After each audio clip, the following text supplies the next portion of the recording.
بسم الله الرحمن الرحيم.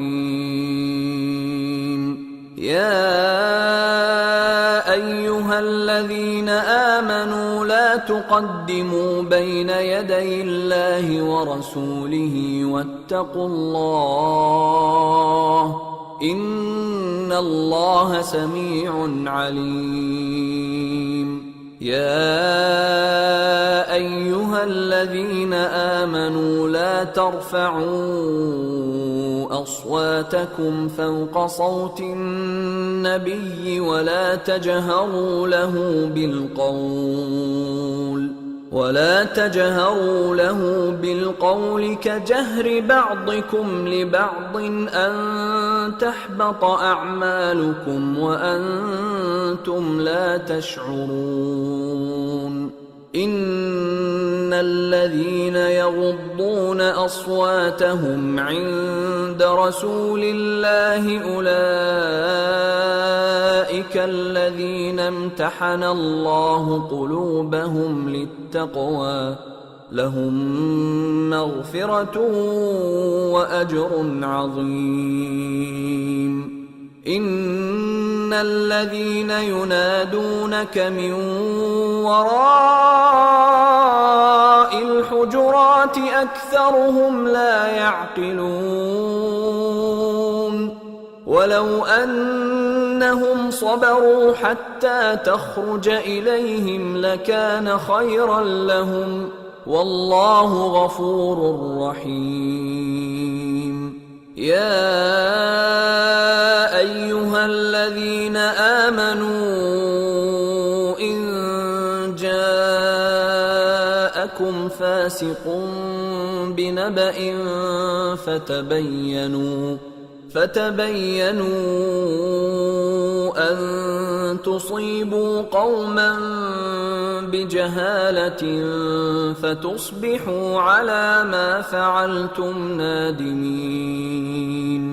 واعلموا أن فيكم رسول الله لو يطيعكم في كثير من الأمر لعنتم ولكن الله حبب إليكم الإيمان وزينه في قلوبكم وكره إليكم الكفر والفسوق والعصيان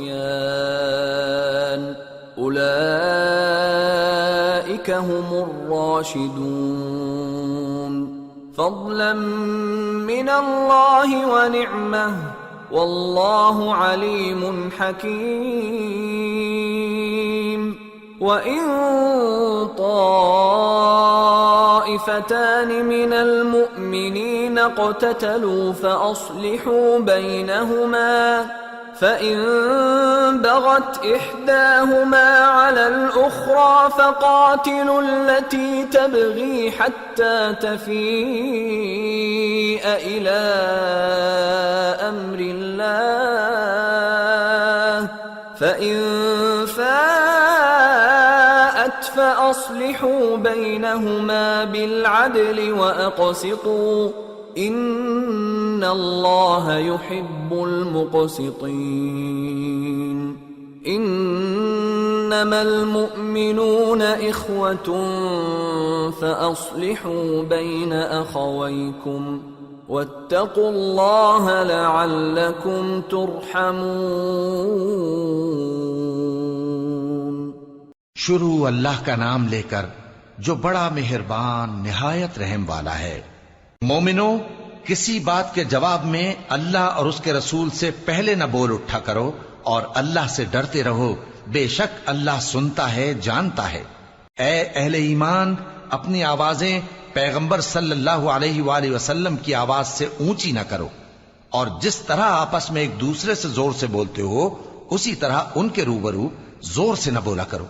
ऐसा न हो कि तुम्हारे अमाल जाया हो जाएं और तुमको खबर भी ना हो। जो लोग अल्लाह के पैगंबर सल्लल्लाहु अलैहि वसल्लम के सामने दबी आवाज से बोलते हैं, अल्लाह ने उनके दिल को तकवा के लिए जांच लिया है। उनके लिए बख्शिश और अजर अजीम है। ए नबी सल्लल्लाहु अलैहि वसल्लम, जो लोग तुमको हुजरों के बाहर से आवाज देते हैं ان میں اکثر بے عقل ہیں، اور اگر وہ صبر کیے رہتے یہاں تک کہ تم خود نکل کر ان کے پاس آتے تو یہ ان کے لیے بہتر ہوتا، اور اللہ تو بخشنے والا ہے، مہربان ہے۔ مومنو، اگر کوئی گناہگار تمہارے پاس کوئی خبر لے کر آئے تو خوب تحقیق کر لیا کرو، ایسا نہ ہو کہ کسی قوم کو نادانی سے نقصان پہنچا دو، پھر تم کو اپنے کیے پر نادم ہونا پڑے۔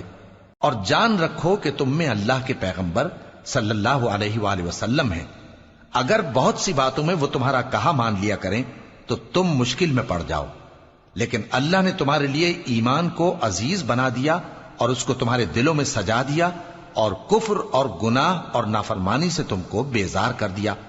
یہی لوگ راہ ہدایت پر ہیں، یعنی اللہ کے فضل اور احسان سے، اور اللہ جاننے والا ہے، حکمت والا ہے۔ اور اگر مومنوں میں سے کوئی دو فریق آپس میں لڑ پڑیں تو ان میں صلح کرا دو، پھر اگر ایک فریق دوسرے پر زیادتی کرے تو زیادتی کرنے والے سے لڑو، یہاں تک کہ وہ اللہ کے حکم کی طرف رجوع لائے۔ پس جب وہ رجوع لائے تو دونوں فریق میں عدل کے ساتھ صلح کرا دو، اور انصاف سے کام لو کہ اللہ انصاف کرنے والوں کو پسند فرماتا ہے۔